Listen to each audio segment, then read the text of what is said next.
धीरज लाल हीरालाल अंबानी, जो ज्यादातर धीरू भाई अंबानी के नाम से जाने जाते हैं। इनकी ख्याति देश में ही नहीं बल्कि विदेशों में भी फैली हुई है। धीरू भाई अंबानी बिजनेस की दुनिया के बेताज बादशाह थे। धीरू भाई अंबानी का नाम उन कुछ बिजनेसमैन की लिस्ट में शुमार था जिन्होंने अपने दम पर सपने देखे और उन्हें हकीकत में बदलकर पूरी दुनिया के सामने ये साबित कर दिखाया कि अगर खुद पर कुछ करने का विश्वास हो तो निश्चित ही सफलता आपके कदम चूमती है। धीरू भाई अंबानी का मानना था कि जो सपने देखने की हिम्मत करते हैं वो पूरी दुनिया को जीत सकते हैं। मिस्टर धीरू भाई अंबानी दुनिया की ऐसी शख्सियत थे जिन्होंने न सिर्फ बिजनेस की दुनिया में अपना बड़ा नाम किया बल्कि भारत को उद्योग के क्षेत्र में एक नई पहचान दिलवाई।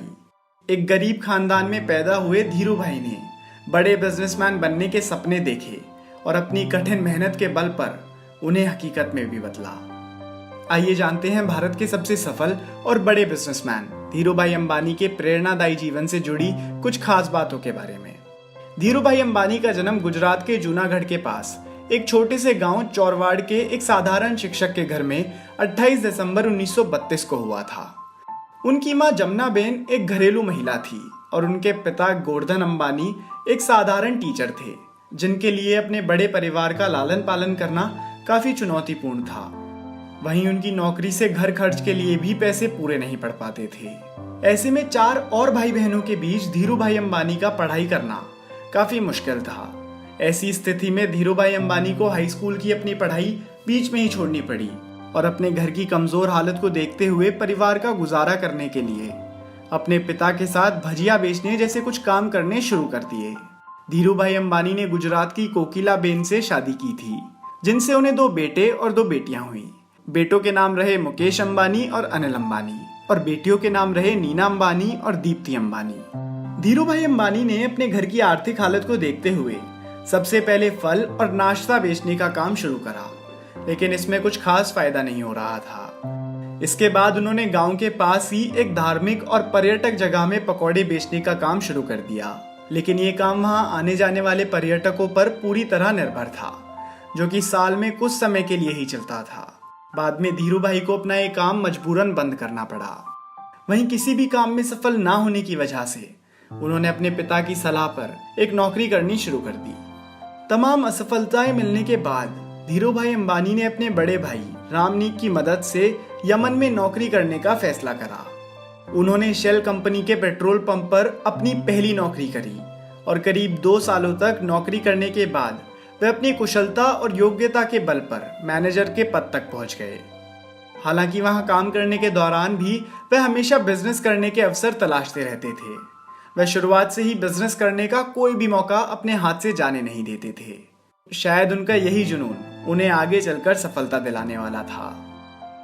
धीरू भाई अंबानी के बिजनेस के प्रति उनके रुझान का अंदाजा उनके जीवन में घटित इस घटना से लगाया जा सकता है कि जब वे शेल कंपनी के पेट्रोल पंप पर 300 रुपए प्रति महीने के हिसाब से नौकरी करते थे, उस दौरान वहां काम करने वाले कर्मचारियों को चाय महज 25 पैसे में मिलती थी। लेकिन धीरू भाई वो चाय ना खरीद कर एक बड़े रेस्टोरेंट में 1 रुपये की चाय पीने जाते थे। वो ऐसा इसलिए करते थे ताकि उस रेस्टोरेंट में आने वाले बड़े बड़े बिजनेसमैन की वह बातें सुन सकें और बिजनेस की बारीकियों को उनसे समझ सकें। इस तरह धीरू भाई ने अपने बड़े बिजनेस के सपने को पूरा करने के लिए अपने तरीके से बिजनेस मैनेजमेंट की शिक्षा ग्रहण करी और बाद में वह एक सफल बिजनेसमैन बनकर खरे उतरे।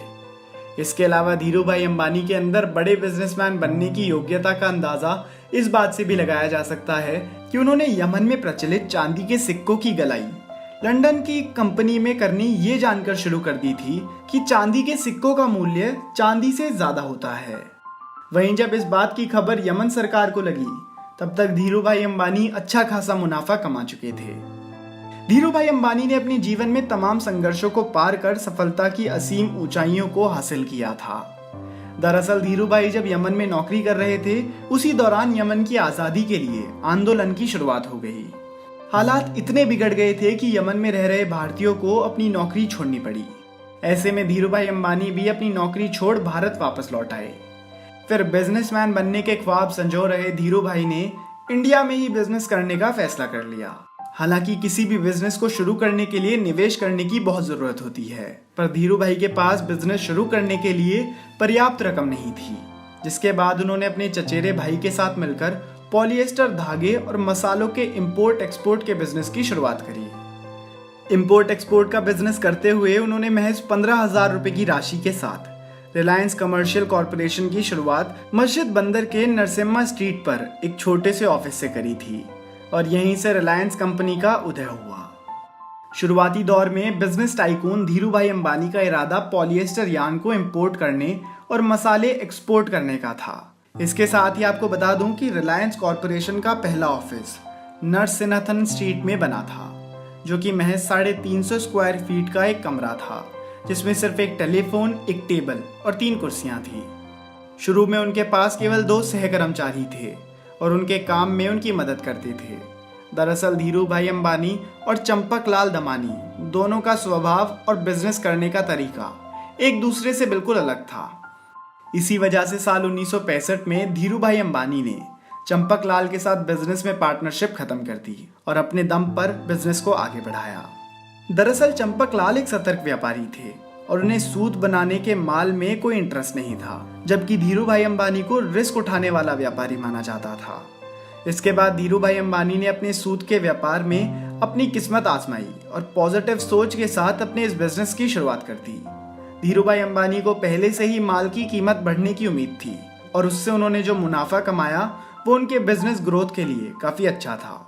साथ ही धीरूभाई अंबानी को कपड़े के व्यापार की अच्छी खासी समझ हो गई थी।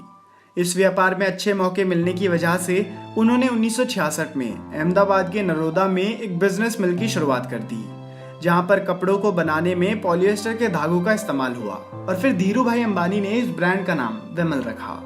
आपको बता दूं कि इस ब्रांड का नाम विमल धीरूभाई अंबानी के बड़े भाई के बेटे विमल अंबानी के नाम पर रखा गया था और इस ब्रांड का पूरे भारत में जमकर प्रचार प्रसार करा गया।